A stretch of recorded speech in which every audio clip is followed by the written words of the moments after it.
In this episode, I'm going to at least try to get the barrels off. If the rest of the barrels come off like this, we're in a good place. These 2 barrels left are going to be a fight. This is becoming tedious. I need to turn the engine over, which is slightly terrifying. Hello everyone, welcome to another video. Thanks for joining us again. In this episode, I'm going to at least try to get the barrels off. I've got a new idea of trying to get the back 4 off, so I'll be left with the front half of the engine and 8 cylinders. Then I can dangle that back into the chassis and eye up it being a V8. That is a good idea, I think. So I'm starting with this back one, nearest the propeller end of the engine. It's just got the best access, and that is one that definitely has to come off. There's basically 10 studs that are screwed into the aluminium engine block. There's 10 nuts holding it in place, and that is it. Luckily, every single one of them is coming undone, and actually the barrel is wiggling now, again like a loose tooth. That is just a piston sort of wiggling on its sort of gudgeon pin, not freed up, but at least I'm going to try and lift this up and pry it up and see if I can get it to slide up out the bore at all.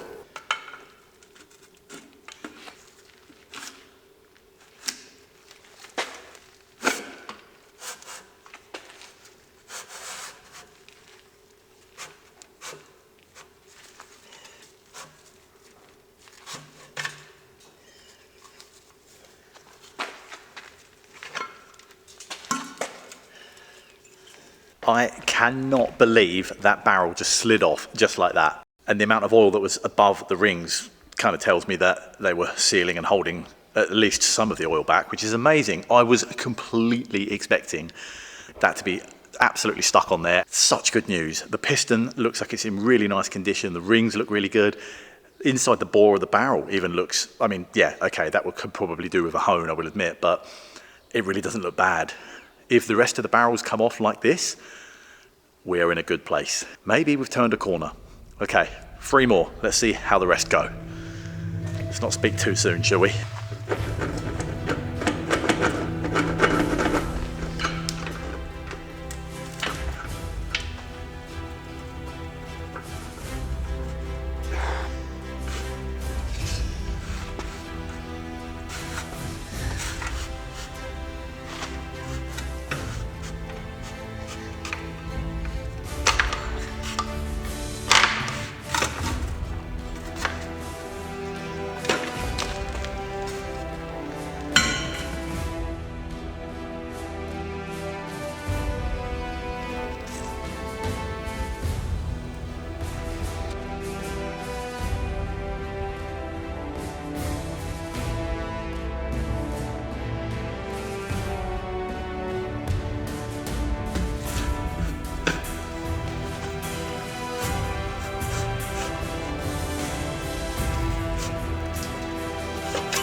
That one was a bit rusty. It was a bit stuck, that one.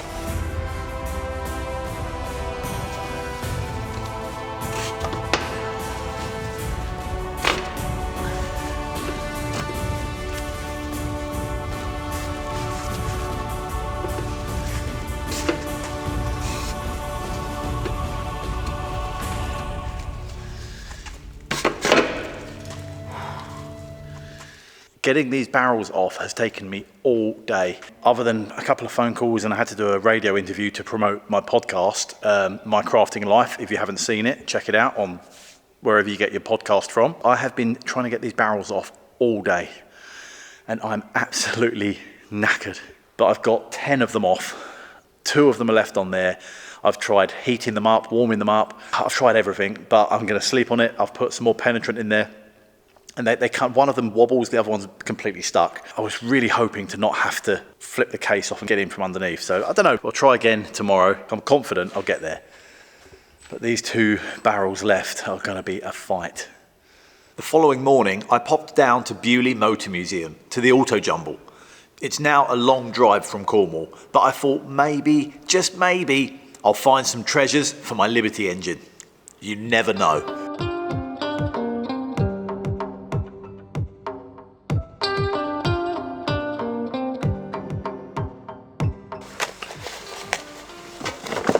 You haven't got another one of those headlights, have you? No, you got another just the one? No, just the one. Just the one, oh, that's a shame. I need to control myself and stop looking at these engineers boxes. I do not need any more. I've already managed to walk past about 4. I keep seeing big boxes full of all different distributor caps, and maybe, just maybe, they'll be the one that I need. At least I know what I'm looking for. So thank you very much for everybody that helped out with that. Have you cut that engine in half yet? I haven't cut the engine in half yet, no. Not yet. I'm taking it apart at the moment. No. One field done and one successful purchase. £10 for an air pump. So I need this for the Edwardian to essentially put air pressure into the fuel tank. That's what feeds the engine from building up the pressure with this. I've got it. It's a start at least.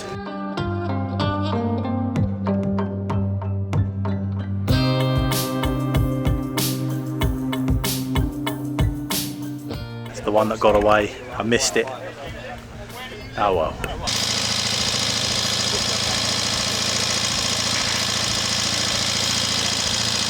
Oh, that's why it's got the transfer of a dog on the side. It's a corgi. What year is it then? Early 50s? 51. 51.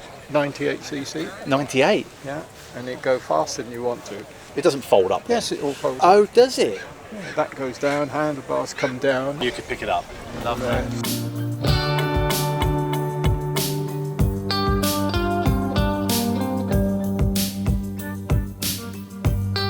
There is a whole field at the back where it's all Land Rovers. This is a absolute disaster.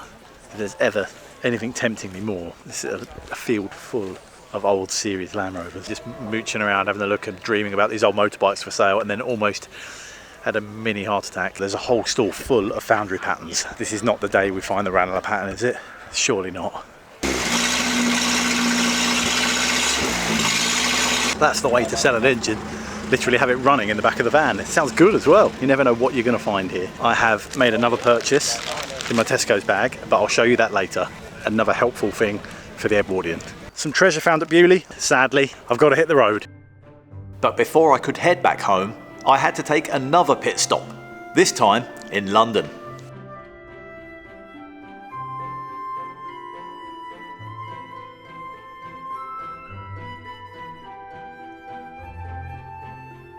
Welcome everybody to Chelsea Flower Show 2025. I'm here bright and early as soon as the doors open, first thing in the morning. It's the best time to come here on the press day. There's absolutely nobody here. I'm very, very lucky to be invited here by Ian Gill, who is a mentor from Making It Market, and he makes the most incredible huge steel sculptures, and he's got a stand here and he's invited me along for the day, for the press day. We'll catch up with Ian later as soon as I can find him. The gardens are nice and the plants are nice and I appreciate them, but my main draw when I'm here is always the sculptures, whether it's Ian Gill's, these lovely greenhouses, and all the other artists that bring down balancing rocks and all sorts of other sculptures. Very, very lucky to be here on the press day whilst it's so quiet, because I can't deal with the crowds.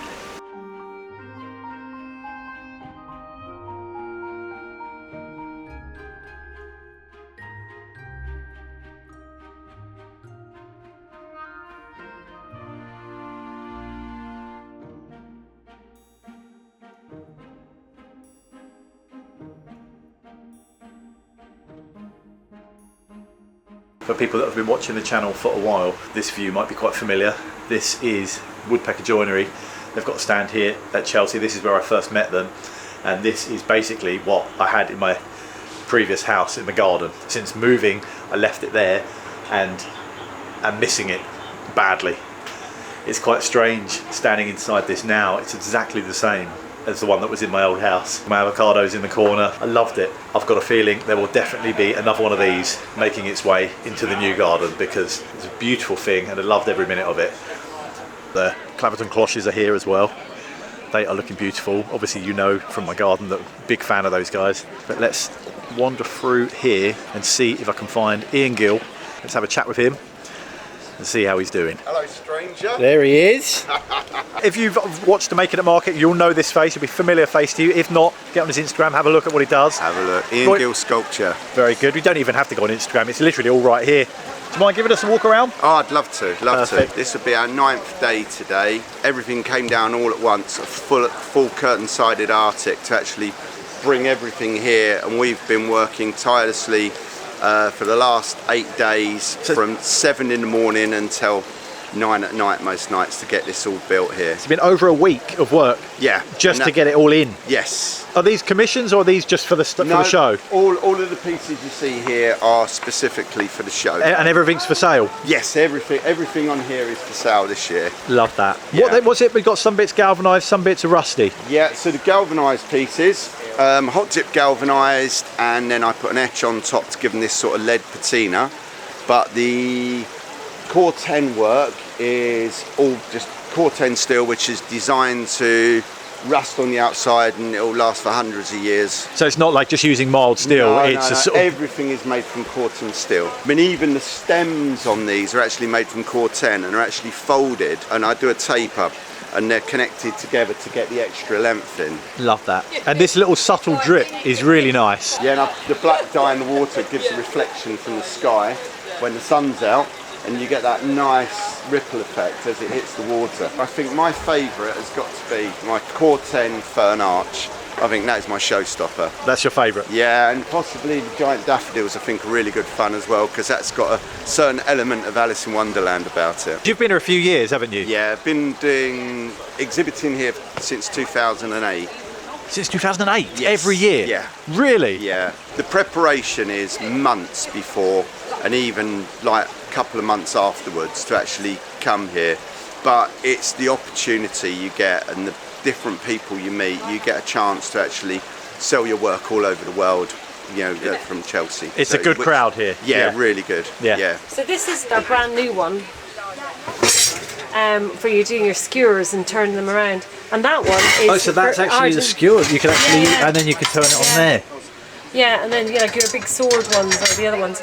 And then this is our newest one, which is an asado grill. You normally open fire cooking and then the fat drains off. So if you're doing something really fatty. Oh, so it's on the slopes that runs down here. Oh, okay. And it's also then really that good for catches low it. and slow as well. So if you're cooking on this, do like a couple of pizzas. And then that pizza on there. Yeah. That's the stone for the pizza. Perfect. So yeah, it's just a really cool bit of kit.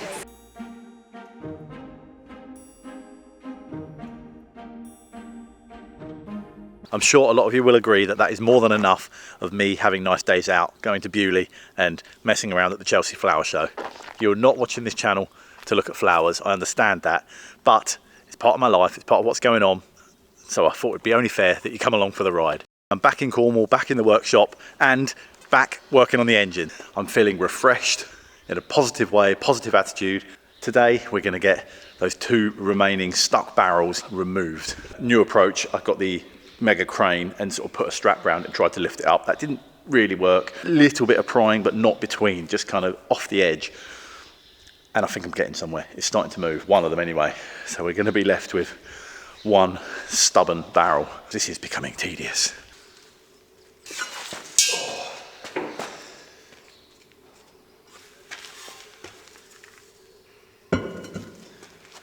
One more.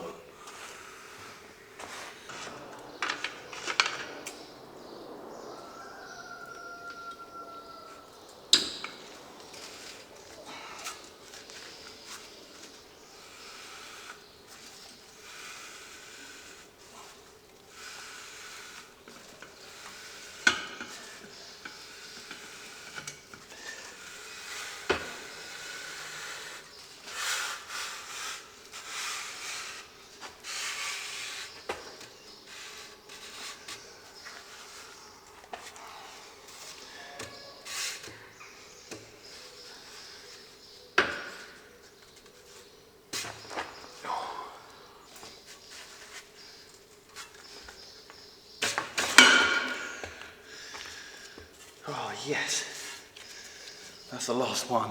Oh my goodness. After hours and hours of wiggling and wobbling, all the barrels are off, and now I've just left with all 12 of the pistons on each connecting rod. I now need to very carefully remove the pistons, but that's going to be quite straightforward. These pistons have these little retainers on the outside. They're not a clip, there's nothing holding them in other than the cylinder wall. These retainers come out the way, so that gives me access to the actual gudgeon pin that's holding the piston on. I'm just going to warm up the end of the rod and the piston just so I can get the ease getting it out. And then I'm just going to very gently drift them out with a suitable size socket. I know that you're not supposed to hit these. I'm barely tapping it and I'm supporting the piston as best I can, but they really are not tight at all. They're really quite a nice fit in there. So I'm happy. Don't hate me for hitting the gudgeon pins. I know I shouldn't do it, but I'm being careful.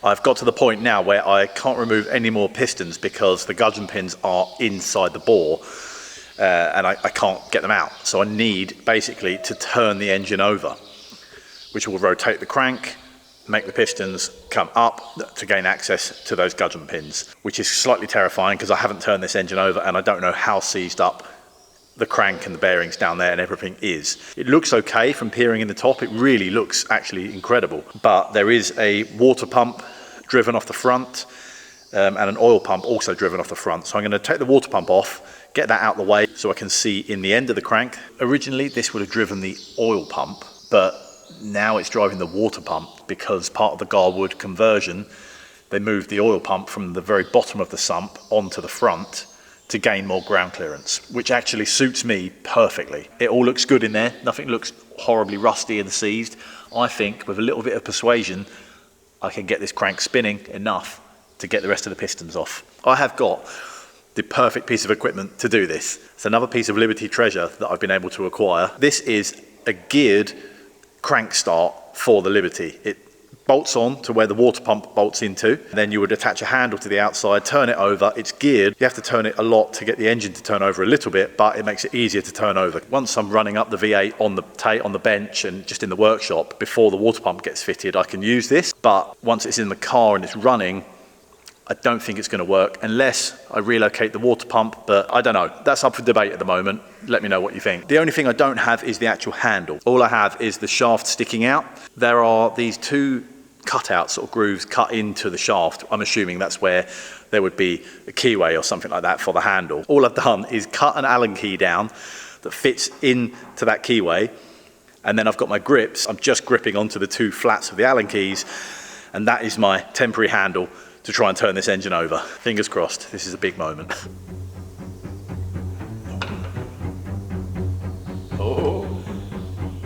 Oh, yes.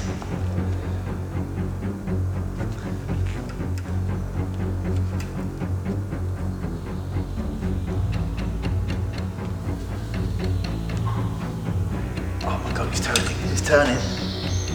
Today is a good day. That is the first time this engine has turned over in, I don't actually know how many years, but a long time. I know I risk sort of scoring bearings and things, but I don't have much choice, to be honest. I didn't have to put that much force on it at all. It really went quite well. I've now gained access to 4 more of the pistons. I need to go around a bit more to get the last one out the way, but we are edging closer and closer to getting this engine torn apart. I actually can't believe that just turned over just like that.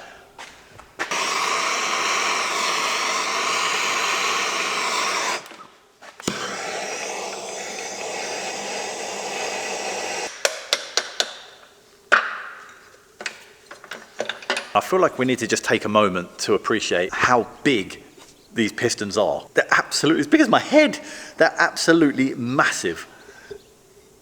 This is a V12 and it's 27 litre. So each piston, each bore is over 2 litres. That's bigger than the entire engine in some cars in each cylinder. So 8 of these firing is going to be still quite some engine. I know no V12, but yeah, a V8 with 8 of these, it's going to be good. And that is it. All of the barrels and pistons are removed. They're all on the floor, they're all labelled, they're all numbered. What a relief. I feel like I might have to go and get a pasty now for lunch to celebrate. Another morning has gone. Do you want to have a quick peer in the case and have a look at the crank and the rods and see how nice it all looks in there? I can't wait to get the case halves apart, get the crank and rods out and have a good clean up and an inspection of the case, because I have been warned by a few people that they can crack around where the main bearings sit on the case, especially considering this was a high horsepower Garwood marine conversion. He increased the horsepower to nearer 500 horsepower, but judging by the pistons and the barrels, they really don't look that bad. So I don't think this engine has worked very hard at the 500 horsepower. And maybe we can have a break from the engine and try and see if I can get this chassis sitting a bit more level. I've got a couple of ideas for that. I'm really only doing this to show you guys, and I guess kind of for myself as well, just to put the engine back in the chassis and eye up what it will look like as a V8. Hopefully if I take off the steering bracket, I will be able to lower it down a little bit more and get it somewhere more, a bit more sensibly placed for a position. The steering box is going to have to move back an awful long way anyway, so it's going to have to come off. Try and get that unbolted, making way for the engine.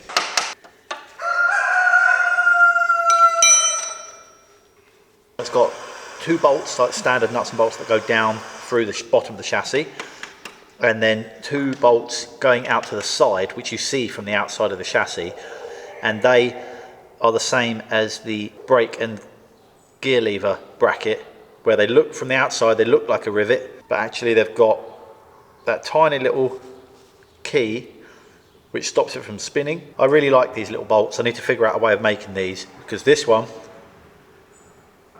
needs to be replaced. That is bent. This bracket that I've just taken off is all one lump. It's quite a beautiful thing. These four bolts are for the steering box, this was for the engine mount, and then these three bolts bolt to the chassis. But I'm moving it to a straight part of the chassis, where actually previously it was on that kind of crooked bit, which is replicated in the edge of the bracket. So that might be an issue. And I obviously don't need the engine mount anymore, that's going to change. But hopefully I can keep it. Maybe a little modification here, possibly. But what a lovely thing, what a lovely bracket. It's details like that beautiful bracket that make these cars so special. There needs to be consideration for how they would have done things back in 1912. This is a bit of a reminder for me that I need to be careful that whatever I do is sympathetic and fitting with that era. That is why having a car that is eligible for the VSCC races is so important. Making and keeping and modifying little brackets like that are the details that I believe count. There's actually one on the other side as well. I'm going to take that off as well, just to give me maximum space so I can get this engine back in the chassis. Luckily, I can just wheel it around the workshop nice and easy, grab it with the crane. I have the chassis blocked up on a couple of pieces of wood to try and keep it level. That's why I can't just roll the chassis to the engine. And then I'm just rolling the engine crane forwards over the chassis, gently lowering it down to get it into position. Once the engine block is cut down to a V8, I can shove the engine back even further. So all of the weight of the engine is not over the front wheels, because I'll never be able to steer the thing. Now I've got the block in position, it's on some axle stands, it's sitting roughly where I want it. It's really easy to just drop the barrels into each bore, nice and carefully, but I'm only going to put 8 on from the front to give an idea of the size of the V8 in the chassis. Just ignore the back half of the engine block at the moment. Just imagine those 4 pistons are no longer there and the back of the case has moved back about 300 mil nearly. I think it looks good. I'd love to know what you think. The engine is actually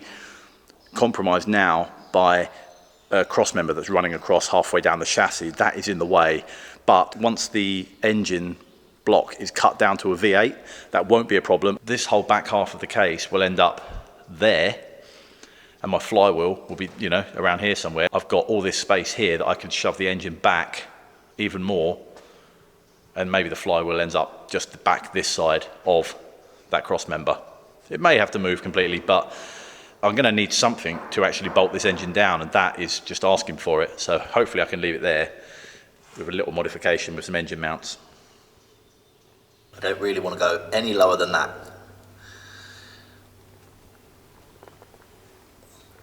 the sump is also going to have to be cut down, which means that that part is going to end up about there. There are still the cam covers to go, the cam housings to go on top, but you get the idea. This leads me on to the debate of whether the carbs stay outboard with the manifolds that I've got modified, with the exhaust shooting up the middle on the inside, or put the carbs back in the inside the V and have the exhaust on the outside. I still don't know the answer. I'm really torn. I don't need to make my mind up now, but I've also got something else which is very exciting, which may make the decision for you. Look at that.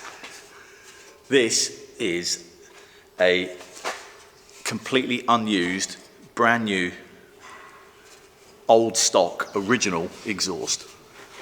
And if I have the exhaust coming out the outside and the carb back in the middle, I can run something like this. I'll need to make new ones that are obviously only 4, not 6, but we'll make a replica of this. Putting the engine in the chassis confirms lots of things for me. The V8 is a really good size. It's going to fit nicely and still have space for the gearbox and the drive shaft and everything else, but it does flag up some other issues. The rear axle is almost too low. Where the prop shaft comes out needs to be in line, or relatively in line, with the output of the gearbox. And at the moment, the rear axle is way too low compared to where the output of the engine is. The engine can't go any lower, so I guess the rear axle has to go higher. The back of the car is really high anyway, so I'm thinking, do I flip the axle and put it on top of the leaf springs, or will that lower it too much? I'm not sure. I quite like the idea of flipping the axle, to be honest, but I'd love to know your thoughts. I've got to do some homework. But yeah, any ideas, let me know. I'd love to hear your thoughts. Unfortunately, time is running away from me again. Spikey's coming over tomorrow to start eyeing up and prepping, sealing in the workshop, at least one end of the wall over the side. It's early days and it's going to take a while, mostly because I can't afford it. It's all happening whilst I'm doing this engine. So I'm not working on this engine and blindly ignoring that the workshop still has no walls. I'm going to have to leave the V8 where it is at the moment, and I'll have to see you next week. But if you have enjoyed it, now's the time to hit the subscribe button. It really helps us out. Really appreciate all of the support. We've got loads of new followers recently, and it makes such a difference. So thank you. And if you're new to the channel, I hope you'll join us again. I'll see you next week, Sunday at 5 p.m. Thank you so much. I'll see you then.